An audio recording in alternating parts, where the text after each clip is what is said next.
E hoje eu tô aqui, tô com uma plateia nos assistindo. Hoje é o dia do JGTV Casa Aberta. Se você não veio, você perdeu.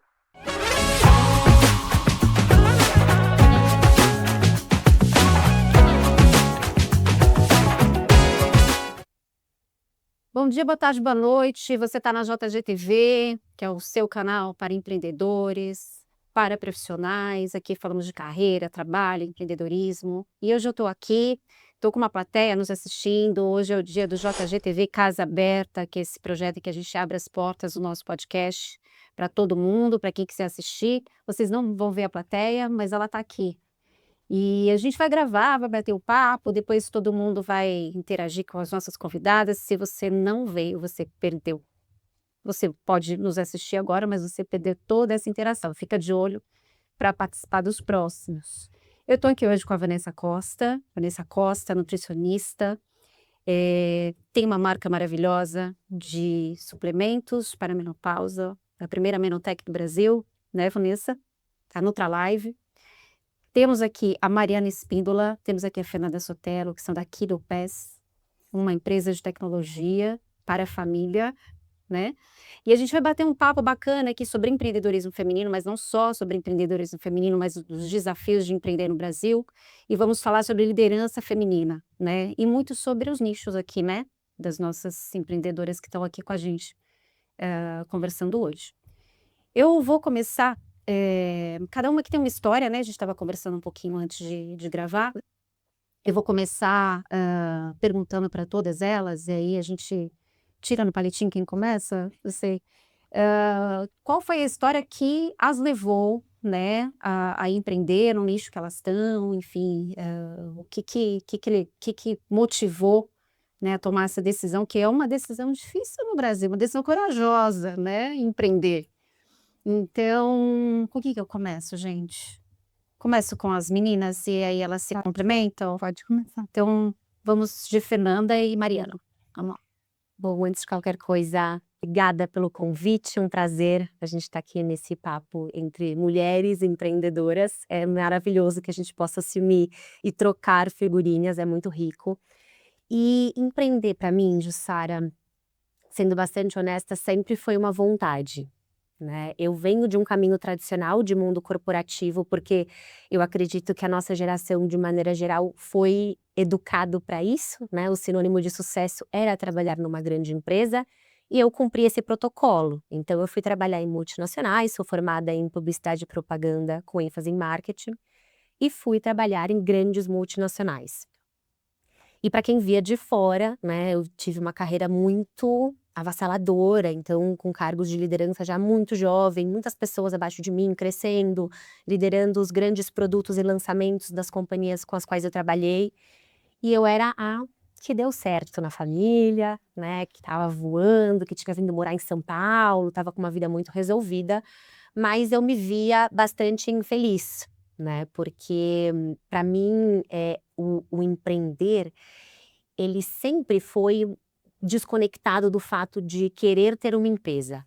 Para mim, o empreender era o privilégio de poder colocar a minha energia e dedicar o meu tempo a algo que tivesse completamente conectada a quem eu sou, aos meus motivadores pessoais, aquilo que fazia eu brilhar meu olho, né? Então teve muito nesse lugar de acreditar que empreender também é um privilégio da gente dedicar o nosso maior ativo, que é o nosso tempo, a algo que de fato estivesse conectado com aquilo que eu acreditava. E aí, no recálculo de rota dos 30, eu não sei quem passou por isso, mas eu passei, bateu fora. 26, né? Cálculo de rota. Cada um não tem, mas é ali Isso é bem naquele precoce, isso é muito precoce. Eu achava que era uma lenda isso, tá? Não. Mas assim como o ciclo dos 7 anos de tudo, acontece. Acontece, não é à toa. E eu tive esse recálculo de rota com 30 anos, estava super infeliz e ficava naquele clássico de querer que os dias passassem logo para chegar o fim de semana. Em contrapartida, aos fins de semana, eu me dedicava a trabalhos voluntários em educação e com a infância, e aquilo me preenchia de uma maneira muito profunda. Então, ali eu sabia que tinha alguma coisa errada, que eu tinha possivelmente um chamado, né? E aí a coragem ela vem desse lugar de insatisfação, de muita inquietação. E eu estava num momento de vida também que eu acreditava que era um momento que me dava a possibilidade de arriscar, né? Porque a coragem, ela tem que vir também, claro, com muita responsabilidade e a disponibilidade de você lidar com as consequências que vão vir, né? Porque empreender é navegar num mar de incertezas. Pode dar muito certo, pode dar errado, a gente pode ter que recomeçar. Então veio desse lugar, eu falei, agora é a hora, né? Eu tô tava já com uma carreira muito bem estabelecida, não me via mais crescendo no mundo corporativo, estava muito infeliz e tinha encontrado uma grande paixão na educação, no poder da educação, olhando para a primeira e segunda infância. E quando eu olhava para o mercado, eu falava, o dinheiro não está nesse lugar. Está na educação profissionalizante, está em outros lugares. Mas se a gente quer de fato construir um futuro diferente, né, democratizar acesso à educação, oferecer um futuro com mais poder de escolha, a gente precisa olhar para a base e vem desse lugar que, junto com o Mari, que trabalhava comigo nesse momento, a gente falou, é a hora. Tava esperando para ver onde entrava a Mariana. Mariana. Cheguei. E aí, Mari? Eu acho que, para não ser repetitiva, enfim, a minha história e minha trajetória é bem parecida com a Fê. Eu também tive, tipo, acho que tem... Desculpa, gente, a gravidez me deixa um pouco sem ar aqui para falar. Mas, enfim, acho que tem um pouco do meu perfil, né? Acho que eu sempre fui uma pessoa muito inquieta, muito questionadora e uma pessoa que sempre, vamos dizer, sempre precisei trabalhar com muita paixão em tudo que eu fazia. E, na verdade, eu acho que a carreira que eu também acabei tendo no corporativo, né, de crescer muito rápido, enfim, e tal, também me fez chegar muito perto de lugares onde você acaba acessando algumas decisões, algumas questões que eu fui me frustrando um pouco com o mundo corporativo, né? Eu falava, puxa, tô aqui colocando toda a minha força, toda a minha bagagem, todo o meu profissionalismo, e começou a me incomodar e me frustrar muito eu ver que o que estava escrito na parede era muito diferente do que acontecia na prática, É né? muito comum, né? A gente... E aí vem a vontade de fazer diferente, fato, né? né? De colocar as pessoas em situações diferentes dessa que a gente vive, né? E eu acho que foi isso, assim, você chegar em cargo de liderança, você entra em conversas muito, né, íntimas ali da empresa, você entende como as decisões são tomadas, enfim. E eu acabei me frustrando muito nesse sentido. E aí aquela paixão que sempre me moveu foi minando um pouquinho, né? Porque eu falava, cara, já não consigo mais estar aqui, assim, eu já não consigo colocar esse meu fogo, minha vontade, minha capacidade de construir em algo que eu não acredito. E aí eu comecei com a Fê, né? Quando a gente se conheceu, diferente dela, o lance de empreender nunca foi uma coisa assim super clara na minha cabeça. Eu acho que o que me moveu foi muito mais o propósito do que pensar em construir uma empresa, tipo, em tudo que Não, tem. se você em pensar torno disso. assim, Se você que se dá não conta o constrói, que não tem, né? faz, Como se desdobra tudo isso, né? Mas enfim, aí a gente juntas, eu comecei a fazer esse trabalho voluntário com ela de final de semana, né? E assim como preencher ela, começou a me preencher também. E aí, assim, foi muito difícil eu conseguir desver o que eu comecei a ver. E aí junta uma vontade de transformar, com também acho que uma maturidade já de eu estar num momento profissional que eu acreditava na minha capacidade de construção. E a gente olhou uma para a cara da outra e falamos, agora é a hora da gente botar essa energia e construir algo que a gente realmente acredite que vai transformar a vida das pessoas, né? Então, foi um pouco disso, assim, acho que é esse meu lado ariano aqui, de construção, esse fogo de necessidade de fazer e de realizar, foi o que, junto com a paixão e descobrir, né, esse propósito, foi o que me moveu aí a dar esse passo. legal. Agora fala um pouquinho daqui do PES, né? Vocês escolhem aí qual das duas tem mais paixão para falar. Tô em dúvida, não sei. Difícil. Eu brinco Fala. aqui, falar de Kiddo Pass pra gente é igual mãe falando de filho. Tipo, a gente não para, é uma mistura Precisa de colocar paixão o com... reloginho na tela, porque se deixar... Não, mas a produção aqui avisa. Se tiver demais, E a gente quer saber. e a gente quer saber. Somos todas mulheres em uma plataforma para família que lida com educação infantil, né? Então pra gente é interessante. Conta do começo, né? Como que foi construído tudo. Nossa, história longa. Bom, mas para fazer um contexto, Kiddo Pass é aquele que a gente chama de Family Tech, né? Então é uma solução para a família. A gente olha hoje para a principal dor dessa geração e dessas famílias, a gente tenta resolver essa dor, que são, bom, pais e mães muito desafiados, com rotinas cada vez mais desafiadoras e uma geração que nasceu conectada, cada vez mais exposta a um ambiente digital extremamente inseguro e vulnerável. Então a gente parte desse ponto de partida, que é a dor dessa geração, né? Então a gente costuma falar que essas crianças, elas nasceram deslizando o dedo na tela, antes mesmo de aprender a ler, a escrever, né? É uma geração que está sendo bombardeada de informações, mas num ambiente que não foi feito para elas, né? E aí, por isso a gente vê tantos perigos, tantos desafios, né? Então, crianças em situações de violência mesmo na frente das telas, não só... Só te interrompendo um pouquinho para lembrar a nossa audiência que a gente está numa semana em que o Discord foi retirado do ar, né? No Brasil. Então, por conta dessa insegurança, né, dos jovens, das crianças, enfim, dentro da plataforma, sem nenhuma mediação, enfim. Isso é um baita desafio para pais e mães, né? Porque você imagina a gente num país com um cenário com tantos desafios sociais, econômicos, né? Qual que é o momento mais desafiador da rotina de uma família? O momento que essa criança está fora da escola. Porque ali ela está muito vulnerável, né? A maioria das famílias não tem rede de apoio, né? Tem toda uma questão de logística. O que eu faço com esse período de inatividade fora da escola?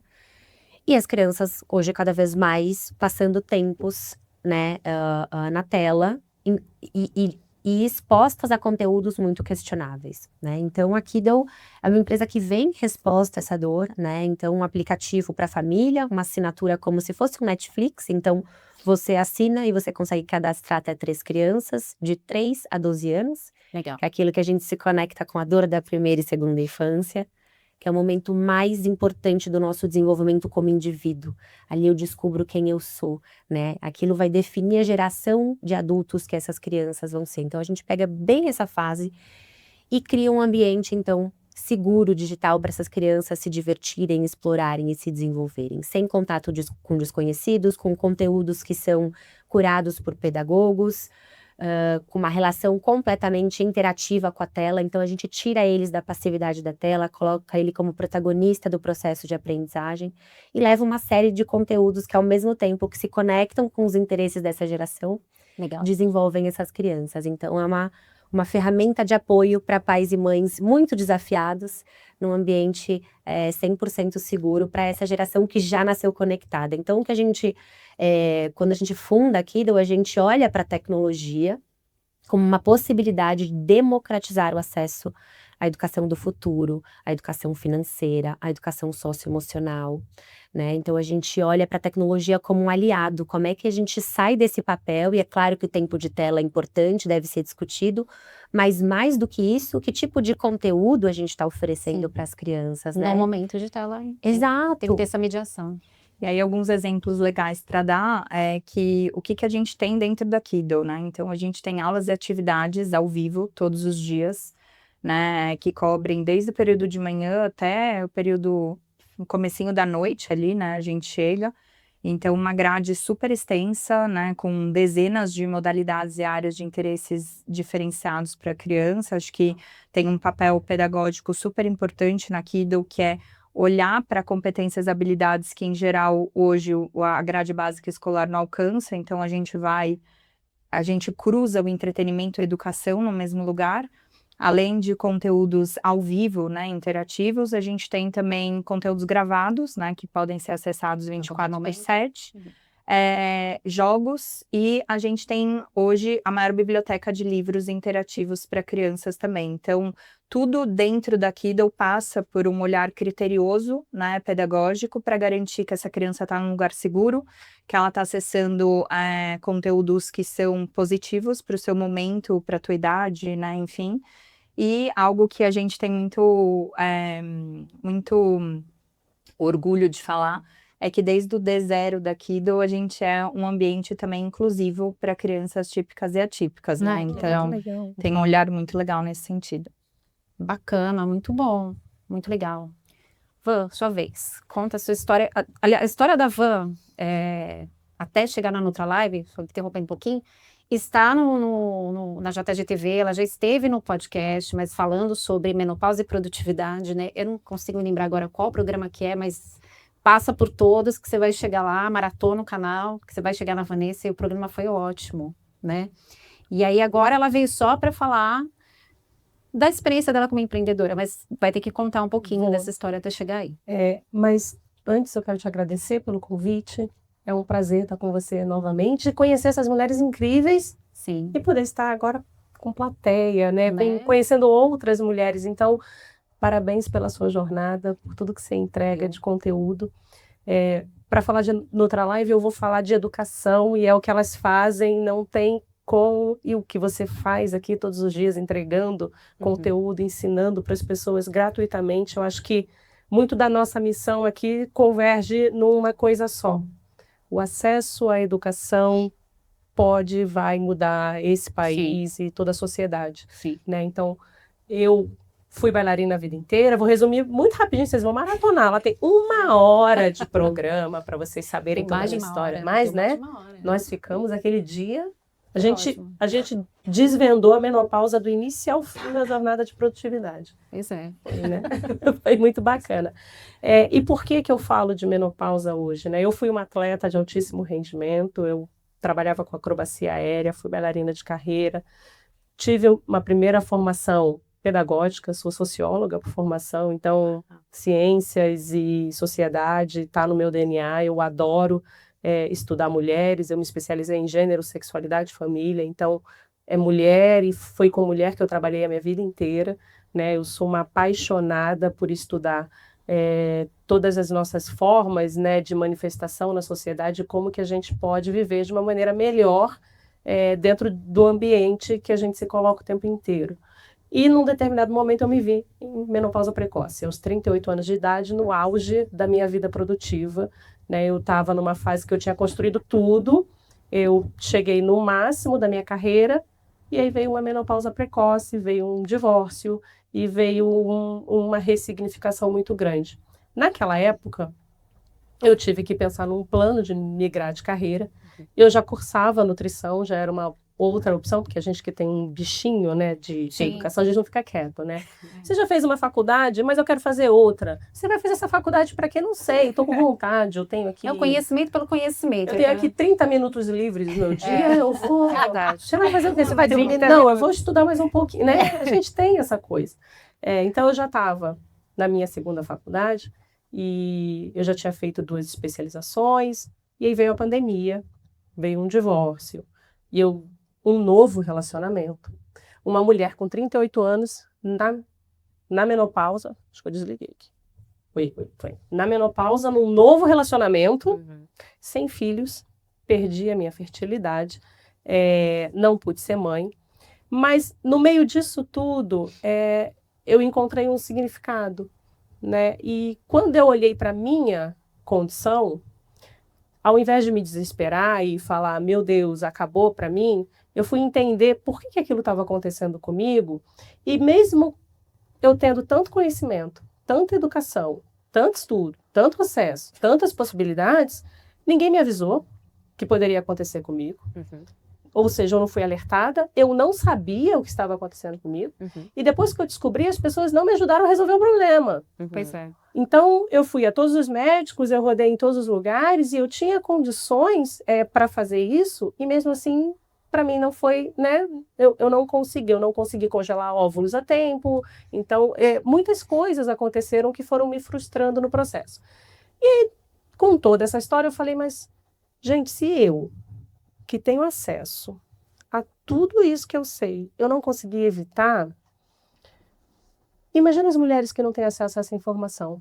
Elas estão sofrendo muito mais que eu. Eu preciso fazer alguma coisa, né? Porque aí eu acho que vocês têm o mesmo, eu falo que não é um problema, mas é a mesma característica que eu tenho, que é, se eu sei de uma coisa, eu não vou guardar, eu vou contar para todo mundo. Eu também não consigo. Né? Eu não consigo saber que eu tenho algo aqui, um conhecimento que pode salvar a sua vida, a sua vida, a sua vida, e falar, eu brinco, que eu falo que quando eu morrer, eu quero ser lembrada pelas coisas que eu fiz. Eu quero que as pessoas lembrem e falem, nossa, ela me contou uma coisa, ela mudou o meu dia, ela me deixou mais feliz, sabe? Se eu passar por essa existência sem mudar a vida de ninguém, que graça teve? Né? Então, eu acho que isso foi o que me motivou a fundar a Nutralive, né? Se a gente fosse pensar, não teria feito, né? Porque empreender nesse país, né? No ramo da suplementação, com todas as coisas, né? Com todas as demandas que empreender traz para a gente, mas o que me movimenta todos os dias é saber que eu tenho 30 milhões de mulheres nesse país passando por essa fase da vida. Todas nós vamos passar, algumas mais cedo, outras mais tarde, e o quanto mais cedo for vai depender única e exclusivamente do estilo de vida que você carrega. Sim. Numa sociedade que hoje carrega o pior estilo de vida possível, né? As meninas que vieram do ambiente corporativo carregavam, né, o pior estilo de vida possível, a pressão, o estresse, o cansaço, a frustração, a falta de paixão, porque aí tem todas as demandas e o resultado não vem do jeito que a gente espera, e tudo isso vai contribuindo para que a gente não tenha qualidade de vida. Então, a Nutralive, ela nasce como uma empresa de suplementação que educa, eu sempre falo isso, nós não temos uma linha de produtos, nós temos um produto para que eu possa chamar essa mulher para conversa e falar para ela, tudo bem, você vai passar por essa fase, mas hoje, ao mesmo tempo que você ainda não tem o conhecimento, existem inúmeras ferramentas. E aí surge a primeira menotech do Brasil. As meninas são uma startup, a Nutralive, ela vem para ser uma startup no ramo da menopausa, né, que é o nosso nicho. Então, o que me movimenta a empreender é essa vontade. Se eu souber que cada mulher que me conhecer vai saber que a partir dos 35 anos ela vai ter declínio hormonal e que ela vai precisar aprender a lidar com isso, porque é isso que vai ditar como que ela vai viver a segunda fase da sua vida, e a nossa segunda fase de vida hoje não é fazer crochê. Não, é bem longa. Né? A nossa segunda fase de vida hoje é trabalhar, mudar de carreira, não tem mais idade, né? Eu posso mudar quantas vezes eu quiser, eu posso fazer o que eu quiser da minha vida, eu só preciso ter mobilidade, massa magra, energia, e se eu não me cuidar, eu vou perder essas coisas. Então, e eu não vou perder porque é normal, que é os médicos, né? Até agora os médicos precisam mudar esse discurso porque a gente vem ensinando muito, mas é normal, faz parte da vida, você vai envelhecer. Tudo bem, mas eu hoje posso escolher como eu vou envelhecer, né? Então, esse é o nosso papel. Legal. E aí você roda fazendo palestras, fazendo programas educativos aí para empresa, para grupos.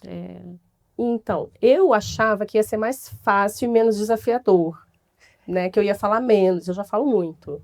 Mas eu descobri que eu tenho que falar bastante. Então, a Nutralive, ela tem 1 ano e meio, né? A empresa ela foi fundada em 2025, então ela está aí caminhando para 1 ano e meio de empresa. E na metade do caminho, eu precisei dividir ela em 2 empresas. Né? Então, a empresa só de suplementação, que entrega a suplementação, e só a startup de educação. Porque a gente entendeu que, para que a mulher suplemente, primeiro ela precisa saber em que fase da vida ela está. Sim. Porque esse conhecimento não chegava antes. Então, hoje a Nutralive ela existe enquanto empresa de suplementação e existe a Menotech, que é a startup que entrega a formação. Então, ali a gente tem uma plataforma de educação com uma formação para profissionais de saúde na área de menopausa e longevidade feminina, e mais os cursos, as palestras, e aonde vocês quiserem que eu fale de menopausa, pode me chamar que eu falo. Só chamar. Legal, muito bom. Eu acho que você entrou um pouquinho na pergunta seguinte, né? Que assim, que desafios enfrentamos, né?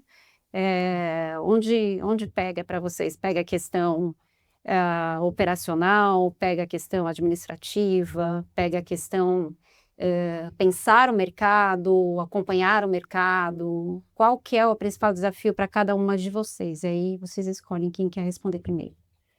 Eu acho que, pensando um pouquinho na trajetória, quando a gente fala de empreender, muita gente tem essa percepção e expectativa da liberdade, né? Que zero liberdade no fim, né, gente? Vamos combinar. Você fica refém É do teu negócio. Mas tem que tomar cuidado, tem forma de não ficar. E eu acho que, para mim, eu trocaria a palavra liberdade por autonomia. Eu acho que você tem mais autonomia, escolher, tomar decisões, enfim. Mas pouco se fala sobre a responsabilidade, se ele tem por trás disso, né? É muito solitário, né, Mariana? É uma Não, e posição, pesado, né? Porque no fim, no começo, é muito sobre você. Tipo, putz, sobre você e sua sócia, enfim, um sonho. E depois começa a virar sobre as pessoas que estão junto com você. Seus colaboradores, seus fornecedores, seus investidores. Então, o peso, né, de uma decisão, quando você não tem para quem olhar para cima, e aí você não tem alguém, Você um tem que chefe, culpar, uma estrutura a de culpa é empresa. Tipo, se deu errado, alguém vai te Você ajudar. aprovou. Você aprovou, né? Então, assim, tem o lado da liberdade, eu acho que, né, e assim, eu acho que é importante falar sobre isso, porque eu acho que pouco é muito romantizado, Sim. né, o empreendedorismo, né? Eu tenho muita amiga minha de empresas grandes que olha e fala, ai, que delícia, queria muito empreender, ter minha própria empresa, agora que eu tô grávida, né? Nossa, você vai conseguir ter uma gravidez, uma gestação. Gente, e não tenham licença maternidade, tá? Já começa por aí. Eu falo que isso já muda muito, né? Então, é muito duro, porque a caminhada, você, na verdade, você assim, nunca tá preparado, né? A verdade é que primeiro você começa a se preocupar muito com achar o que a gente chama de PMF, né? Ou você ter um produto que o mercado está a fim de comprar. Depois que você faz isso, você precisa montar uma estrutura que sustente isso. Depois você precisa pensar em fluxo de caixa. Depois você precisa pensar em como você vai fazer a sua empresa crescer sem se destruir ou destruir, tipo, a essência do que você quer construir. Então, assim, a autonomia e a liberdade, ela tem uma força, ela vem acompanhada de uma responsabilidade que tira esse romantismo da liberdade do empreender, né, eu acho. E hoje, né, nesse momento que eu tô com a Luísa aqui no Forninho, enfim, 8 meses, eu acho que para mim o maior desafio é eu olhar para o que eu consegui construir nesse período, olhar para o meu time e também você ter certeza que você vai conseguir ter uma estrutura, uma empresa que vai caminhar sem necessariamente você estar lá, né? E é difícil também, porque para mim a Kido é meu primeiro filho e eu pela primeira vez vou ter que estar longe dela para criar a minha primeira filha, né? Então, também tem isso, você saber sair do circuito e ver a engrenagem acontecer sem você, né? Então, acho que são esses 2 pontos aqui na minha visão. Legal. Olha, sem dúvida, né? Para mim, o momento mais desafiador é sempre o que você está inserido, né? O momento que você está vivendo. Naquela e a fase. A única certeza que a gente tem é que vem mais desafio pela frente. Os desafios vão ficando cada vez maiores, essa é a realidade. Com certeza, eu tava falando pra Mara esses dias, agora eu entendo que as pessoas falavam sobre a dor do crescimento, agora começou a fazer sentido isso pra mim. Mas é isso, porque nós somos, ser empreendedor é ser uma pessoa que tá ali pra resolver problemas, né? É Sim. como eu enxergo. Eu não acho que o empreendedorismo é pra todo mundo, porque exige tem uma demanda emocional muito grande. Que é isso, né? É você tomar decisões na base da incerteza. A gente que vem de um mundo corporativo, onde a gente funcionava que nem um banco, a gente tinha todas as respostas, Sim. conseguia análises profundas que davam todas as tendências, e a gente foi navegar num mar de grandes incertezas, que a gente precisou se reinventar todos os dias, porque no mundo corporativo eu cuidava do marketing. Na Kido, a gente cuida do marketing, do RH, de finanças, e são as pessoas e a tecnologia, como uma empresa que o coração é tecnologia, a gente não tem nenhuma formação em tecnologia, lidando com educação infantil e não somos pedagogas, então eram muitos desafios o tempo inteiro. E vou fazer uma intervenção aqui, que às vezes eu acho que é até um pouco mais fácil empreender dessa forma, sem teu produto ser ligado à tua atividade core, assim, porque eu acho que quando a tendência da gente cair no operacional e o negócio estagnar, não crescer, porque você se envolve no operacional, porque é o teu core business, teu conhecimento maior ali, é muito grande. Né? Eu acho que dessa forma você constrói uma estrutura onde você consegue escalar, cobrar, crescer, né? Mais do que você sendo, por exemplo, um empreendedor, um profissional liberal que vai pegar a sua própria área eu falo por experiência própria, eu sou, né, comunicadora, eu tenho uma empresa, enfim, então é muito difícil. Não, total. E você se questiona mais, né? Sim, a gente tenta jogar nas 11, essa é a realidade, né? Porque o teu core tá ali, né? É fogo. É isso.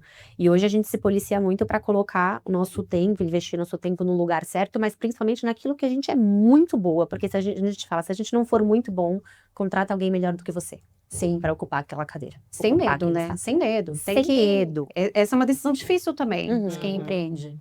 Né, colocar uma expertise ali que de repente pode superar e sair daí e fazer seu próprio produto, mas assim, é um risco que você corre. Total. E às vezes demora, né, Fê?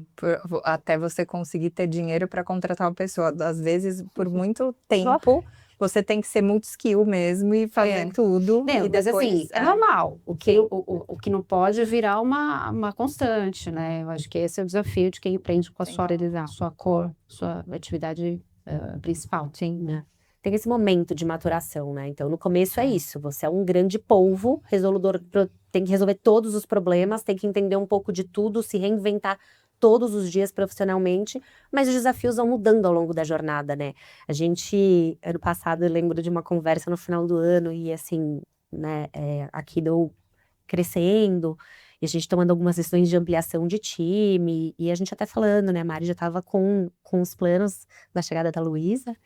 E aí eu falei, bom, vamos contratar tal pessoa, agora vamos ter um head de marketing, um head de vendas e e com isso a gente vai dar uma desacelerada também, porque a gente tá num ritmo muito alucinante desde 2018, aí corta pra semana passada, a gente falando, quanto maior o time, os desafios mudam e mais você precisa estar ali, inclusive presente, né, para as pessoas, criando um ambiente onde elas queiram e possam estar, trazendo as ferramentas necessárias, né? Então, é isso, né? São muitos desafios que vão acompanhando ao longo da jornada e eu acho que o grande lance é você não se distrair, porque o empreendedorismo é uma montanha-russa. Então, às vezes, você está no topo e ele não deve te distrair.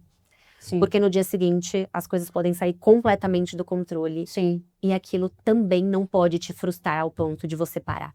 Sim. Então, para mim, acho que o grande segredo do empreendedorismo é você cuidar do seu emocional, para você não se perder de você, não perder a sua saúde ao longo do caminho. Isso envolve não jogar nas 11, isso envolve tempo de expediente, né? Se impor limites, isso é importante, né? Semana retrasada, estreou no podcast o programa com o Gustavo Malavolta, que é especialista em vendas, e ele falou uma coisa que eu achei muito divertida e engraçada, que eu acho que todo mundo faz quando começa a empreender, né? Ele fez um e-mail financeiro, e-mail genérico, financeiro @ qualquer coisa, para a empresa dele, assim. Então, assim, os e-mails genéricos dão a impressão de que você tem uma equipe enorme, né? Aí era ele que respondia tudo, ele atendia, né? E todo mundo faz isso no começo, né? Sim, todo mundo faz isso, tá vendo? gente. Eu me sinto menos sozinha.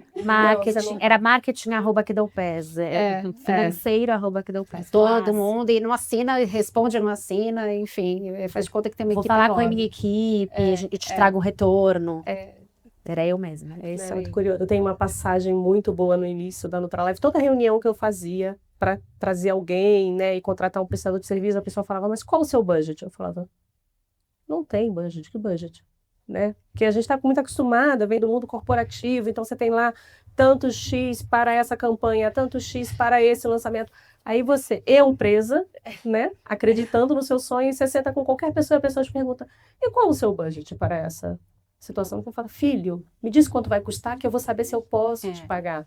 Né? Eu vejo o que eu vou fazer. Isso é um problema para a Fernanda Como eu vou do pagar futuro. não é um problema seu. Me fala quanto vai. Então, assim, o início, essa coisa do empreender, acho que a Mari trouxe muito bem essa coisa de não romantizar Sim. o empreendedorismo. Ele é solitário, ele não é simples, porque ele passa por muitas questões, né? E os desafios são diários. Então, eu acho que a nossa grande especialidade vira resolver problema. Sim. Né? A gente passa muito tempo resolvendo problema. E à medida que a gente vai escalando, os problemas só vão aumentando e mudando. Né? Então, você delega para o time, mas o time precisa de você para as decisões, e as decisões começam a ser mais complexas, e você precisa lidar também com as frustrações. Tudo pode acontecer. Né? No meu caso, é produto. E produto envolve produção, fábrica, matéria-prima. Então, eu estou com uma situação super curiosa agora que a gente vai produzir um próximo lote e o nosso terceirizador fala, olha, minha máquina não está funcionando e eu não tenho previsão dela funcionar. Eu falei, oi, querido, né? Mas eu preciso que ela funcione, então vamos fazer o quê? Eu vou até aí consertar ela para você. Como é que a gente vai resolver esse problema? Se a sua única e exclusiva função é produzir, não só para mim, como para o Brasil inteiro. Então, vamos lá. Vamos querer consertar, né? Vai ser bom para você, para mim, para todo mundo. Mas eu acho que é isso. A gente precisa ter uma certa resiliência. A gente tem que ser muito resiliente. Sim. A gente aprende a lidar com pessoas de um outro jeito. E eu acho que muito do nosso propósito aqui quando eu resolvi empreender para não passar pelas coisas que eu passei quando eu ia para um ambiente onde eu não era a pessoa responsável pela empresa. Então, eu também preciso ter a responsabilidade de dar para os meus colaboradores aquela qualidade que eu gostaria que tivessem dado para mim. Então, com que cuidado que eu vou olhar para essas pessoas que também estão me prestando serviço? Então, como que eu vou manter, né, a minha sanidade, a minha qualidade, mas também a sanidade de todo mundo que está junto comigo? Né? Até porque isso vai determinar muito a vontade das pessoas de entregar, né? De darem o seu melhor, de estarem sempre próximas. Então, são muitos fatores. Né? Eu não vejo uma dor. Eu acho que cada dia essa dor é igual a de envelhecer, né? Entendeu? Cada dia essa dor ela anda um pouquinho. Um dia dói o joelho, um dia dói... Vai aparecendo uma coisa nova. Vai aparecendo uma novidade. É por aí. Só que a gente não desanime, tá? A gente tá... Plateia, não desanime, pessoal. Está nos assistindo aí em casa, não desanime, não é bem assim, a gente vai continuar o programa aqui, vocês vão ver que tem muito motivo para empreender, claro, né, como a Fê falou, o empreendedorismo não é para todo mundo e não dá para romantizar, de verdade. Mas aí a gente chega num ponto que assim, todas maravilhosas aqui, bem-sucedidas com o negócio rodando, né, a coisa acontecendo, né, mas eu acho que em algum momento vocês devem ter se deparado com uma situação em que vocês tinham um olhar feminino sobre aquela gestão, sobre aquela solução, enfim. E aí a gente se separa com um mundo, né, em que de repente a gente é obrigado a imitar uma liderança masculina, enfim, de uma outra dinâmica, uma outra, né? Vocês acham que esse mundo está preparado para essa liderança feminina? Vocês estão conseguindo criar um novo modelo de liderança ou operar um novo modelo de liderança, ou a gente ainda está nesse ponto em que a gente está remedando uma liderança masculina que está por aí?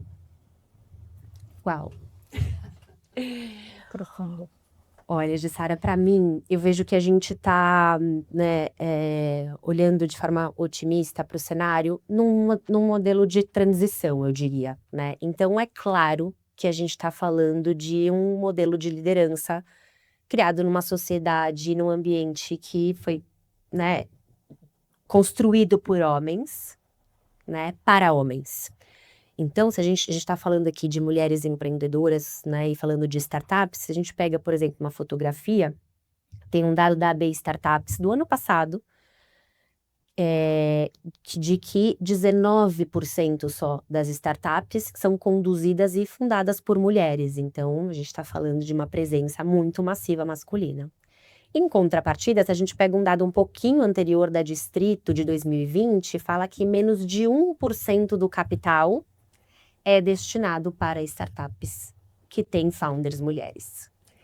Então, somos poucas navegando nesse mar, buscando um dinheiro que não está acessível a nós, que está sendo também conduzido por homens, né? Então, Você acha que isso eu não sei se tem esse dado, não tive acesso a essa pesquisa, mas você acha que isso é uma questão do nicho que a gente resolve operar? Por exemplo, vocês têm um aplicativo para a família. É tecnologia, mas é um aplicativo para a família. É um nicho, essencialmente, né, de preocupação maciça feminina, né?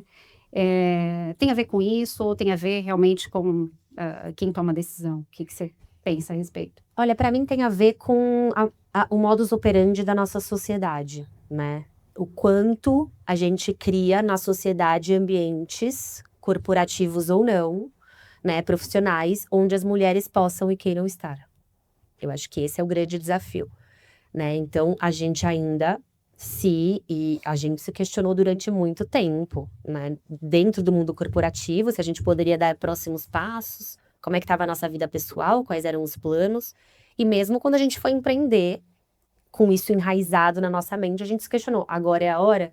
E muito da resposta que veio, nossa, foi agora, por enquanto a gente não tem filhos, agora a gente pode arriscar. Então, com a mulher sempre ainda no papel de cuidadora, tendo que optar e amputar parte sua para se fazer caber, né? Então, acho que isso vem muito desse lugar. Então, naturalmente, os homens, durante muito tempo, foram crescendo em suas carreiras, enquanto as mulheres foram tomando decisões difíceis, migrando, né, de um padrão de comportamento e tudo mais.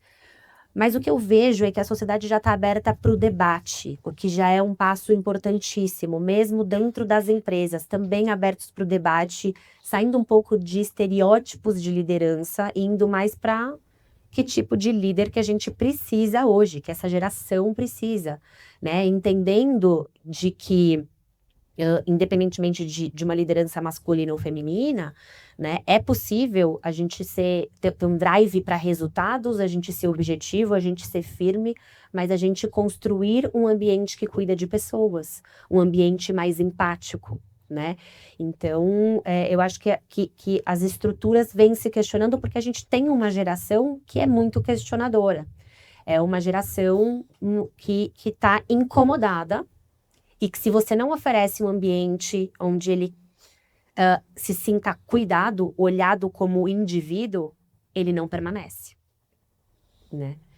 Então, tem feito com que as antigas lideranças olhem com mais cuidado. Eu acho que isso se reflete inclusive nas startups e no mundo do empreendedorismo, porque o dinheiro durante muito tempo ficou na mão de homens, né? Então, obviamente, a gente teve muitos desafios, porque a gente senta em mesas, principalmente nas rodadas de investimento, quando a gente foi trazer capital externo para a Kiddle, né? Durante os 2 primeiros anos eram capitais nossos, depois a gente trouxe investidores, mas eram mesas só de homens. Sim. E a gente falando de uma dor feminina, em essência. Loucura, né?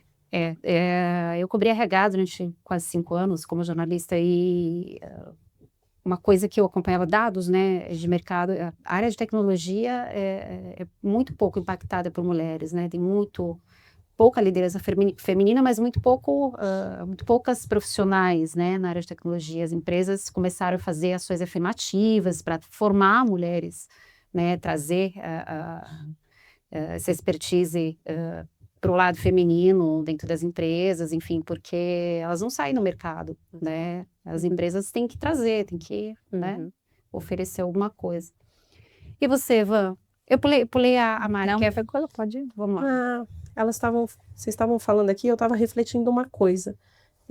Quando a gente vem para o ambiente da ciência, das pesquisas científicas, a obrigatoriedade de pesquisar com mulheres, ela só começou em 1993. Então, até então, todos os estudos científicos que foram feitos com homens e estendidos para o público feminino. Sim. Nós não éramos objetos de estudo. Nós não éramos vistas com essa necessidade de sermos estudadas. Hoje a gente sabe muito sobre a nossa saúde porque os estudos são muito recentes, eles estão começando a aparecer agora. Então, eu acho que é uma grande questão estrutural mundial, né? E eu que gosto de ter sempre esse lado de olhar o copo, né, Meio pouco mais cheio, eu falo que bom que vivemos essa geração. Nós somos a geração que está podendo reescrever a história, né? Então a gente hoje começa a reescrever a história. As mulheres da próxima geração, elas vão ter o espaço, o lugar, né, que nós estamos plantando. Nós somos responsáveis por isso hoje, porque é muito impactante, né? Então, como é que se lidera numa visão feminina? A gente está aprendendo a fazer isso agora, né? Não era permitido fazer isso antes. Então, hoje a gente está aprendendo a fazer isso. Eu acho que estamos todas tentando encontrar uma maneira de ter esse olhar. Quantas mulheres precisaram se masculinizar, né, no sentido de vestir roupas mais cobertas, se parecer com homens, mudar o tom de voz, né, se comportar de uma maneira um pouco mais masculina para serem aceitas no ambiente de trabalho, e a elas devemos muito agradecer porque foram as responsáveis por abrir o espaço para a gente hoje. Então, eu acho que a gente vem para aprender. Essa nossa geração, para mim, ela é a melhor de todas. Eu sou extremamente grata por poder viver hoje e ser responsável por mudar essa história. Muito bom. Você falou essa questão da roupa, né?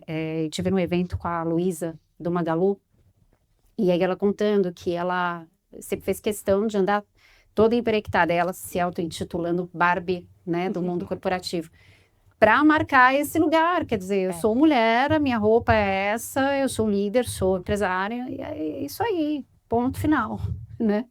É isso aí. Mari, quer falar alguma coisa sobre a tua experiência? Eu acho que o que eu queria colocar aqui na mesa é o seguinte, eu acho que lá na Kido, né, a gente se divide de formas, cada uma olha para áreas diferentes, e eu tive uma experiência bastante intensa, né, na levantada de capital da operação. Então, as 2 rodadas de investimento, quem acabou liderando fui eu. E eu acho que, assim, primeiro, foi muito difícil, porque eu acho que o mercado não está preparado para ouvir mulher falando sobre ambição, falando sobre dinheiro, falando sobre business plan de empresa, trazendo um olhar ambicioso de construção de uma operação, enfim. Então, por muitas vezes a gente esteve em rodadas de conversas onde as perguntas para os founders de homens eram totalmente diferentes das que faziam para mim, né? Então, para eles, muito pensada em números, tipo, em BP da empresa, futuro. Para mim, era muito olhando para a capacidade de fazer o negócio acontecer, né? Então, eu acho que isso é muito difícil, não é fácil mesmo. A gente teve, acho que, se eu não me engano, menos de 5% do capital investido vem para empresas, né, lideradas por fundadoras 100% femininas, hoje no Brasil. E então é muito difícil. Acho que a gente está abrindo aqui, sem dúvida, como a Vanessa falou, né, abrindo espaço para essas gerações das meninas que estão chegando, então poderem ocupar esse lugar.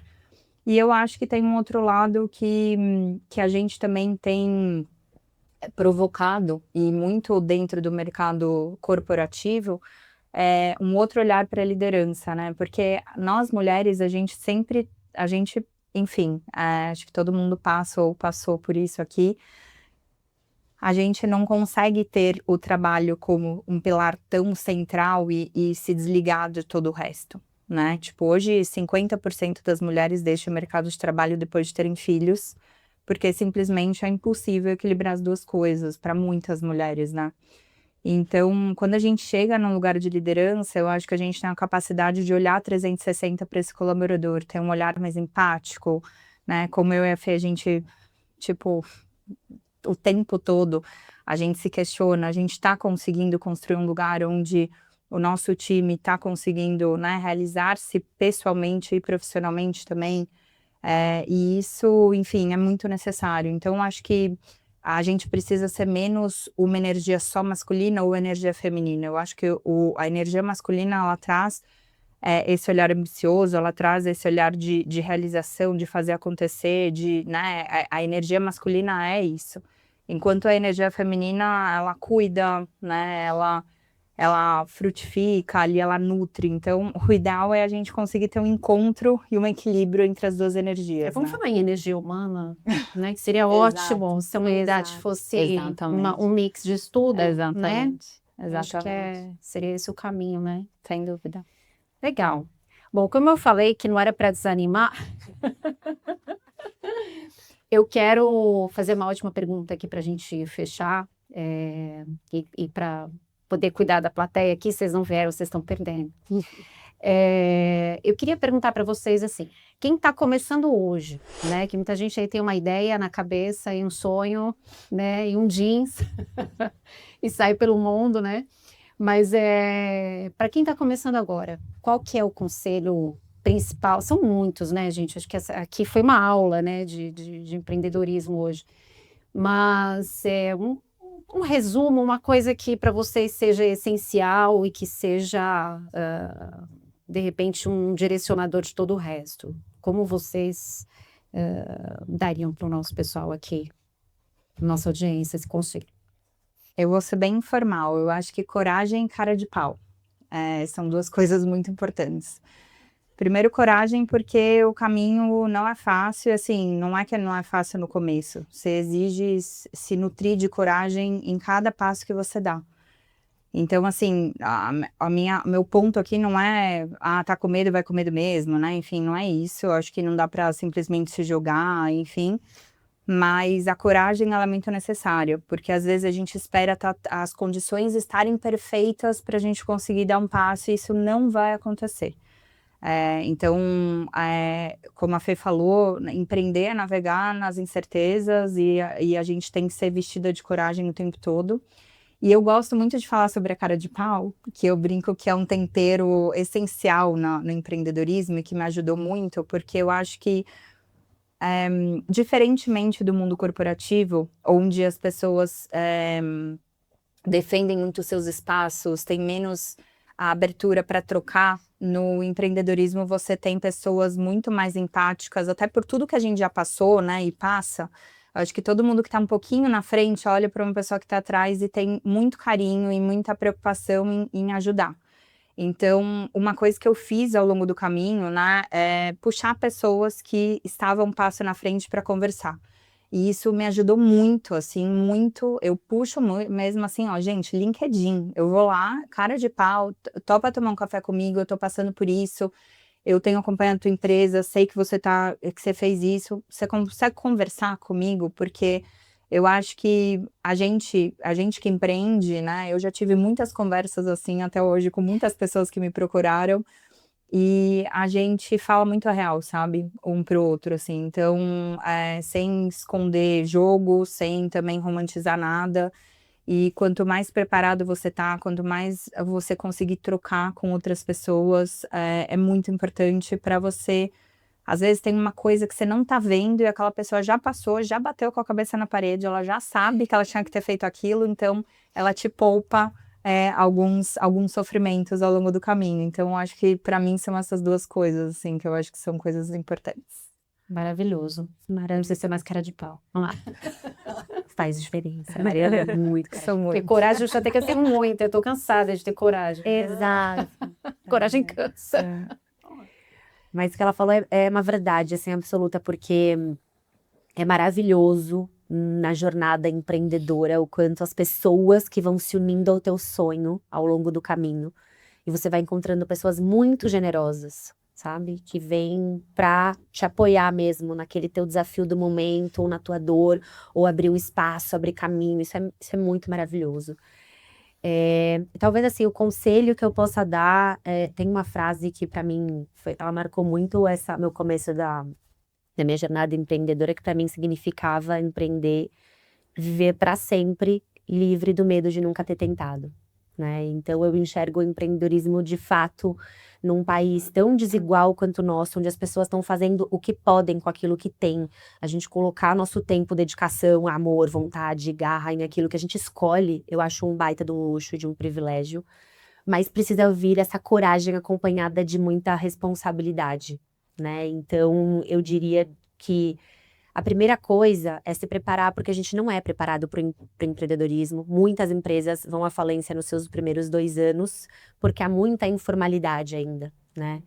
Então, faça contas, teste sua tese, conheça seu mercado, se conecte com pessoas. Esse trabalho inicial, ele é fundamental, onde você ainda não viu o teu produto, o teu serviço tomar forma, mas ele é muito valioso, porque às vezes a gente se apega também a algumas ideias e algumas paixões e a gente fica muito cego, né? Então, este trabalho do empreendedor de se questionar o tempo inteiro, né? Porque não é normal também que o teu negócio demore muito para te trazer algum tipo de resultado. Possivelmente você está batendo na porta errada, ou teu produto e serviço não atende aquela dor como você acreditou que ele atenderia, ou o teu público não está preparado e você vai ter que investir em prepará-lo, trazer educação, porque as pessoas nem conhecem ainda aquele desafio, né?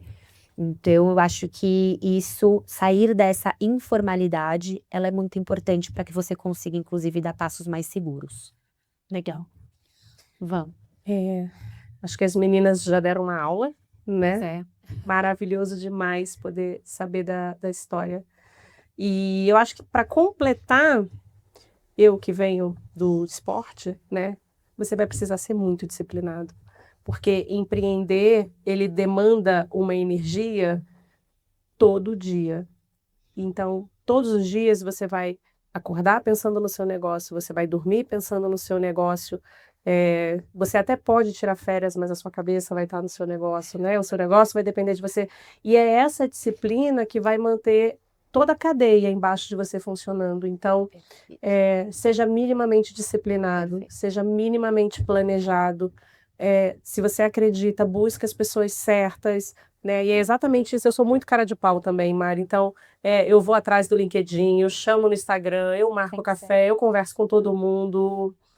O meu marido fala, ele fala, é uma vereadora. Todo mundo conhece, sabe quem é, ela fala com todo mundo. E eu gosto muito de me conectar com as pessoas que fazem as mesmas coisas que eu. Eu sento para ouvir. Aprenda a ouvir. E ouça não só quem deu certo, mas quem deu errado também. Ouça muitas pessoas. E, acima de tudo, ouça os seus colaboradores. Eles trabalham com você e, às vezes, eles têm ideias e eles têm vontades e a gente fica cego pelo aquilo que a gente acredita, né? E, às vezes, tem uma pessoa que é uma colaboradora que ela nem está ligada ali no contexto, mas ela vai te trazer uma informação. Se você for parar para refletir, às vezes ela pode mudar o teu jogo. Então, ouça muito, seja minimamente disciplinado, planejado e aprenda a escutar. Muito bom, meninas. Maravilhoso. Muito bom. Maravilhoso. E eu acho que, acima de tudo, não vou deixar vou dar meu pitaco aqui também, não estar sozinho, né?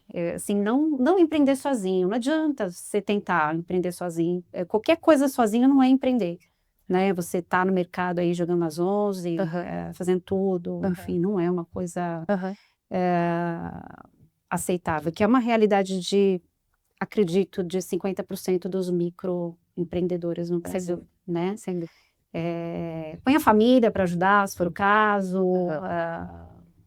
faz parceria, não tem dinheiro para contratar, faz parceria jurídica. Tivemos um programa aqui recentemente também com a Cris Dornelles falando sobre, eu olhei para Vamos, que elas partilham a mesma assessoria de empresa. Que falou aqui, né, assessoria jurídica é super importante, faz parceria, parte de vendas, faz parceria, terceiriza. Eu acho que é uma coisa que você tem que começar a pensar logo, né? Tudo bem que a gente, né, se desdobra no começo e tudo mais, mas acho que quanto mais rápido você tiver ajuda, mais rápido o teu negócio deslancha, né? Pessoas precisam de pessoas, né? Pois é. Negócios feitos para pessoas precisam de pessoas. Eu acho que né? Tem que ir por aí. Meninas, muito obrigada pela presença das três. Adorei o nosso papo. Acho que poderemos fazer outros programas aqui, falando de outros temas, né? Sim. Muito legal.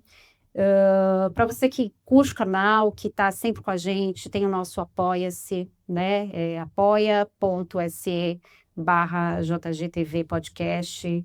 Vai lá, faz mudança pro canal. Curte, compartilha, comenta. Enfim, maratona o canal, tem muita coisa legal para você, empreendedor, para você, profissional, que está aí construindo a sua carreira. Fica com a gente, que vai ser legal. Muito obrigada, meninas, mais uma vez. Muito obrigada para você que ficou aqui com a gente até agora. Obrigada.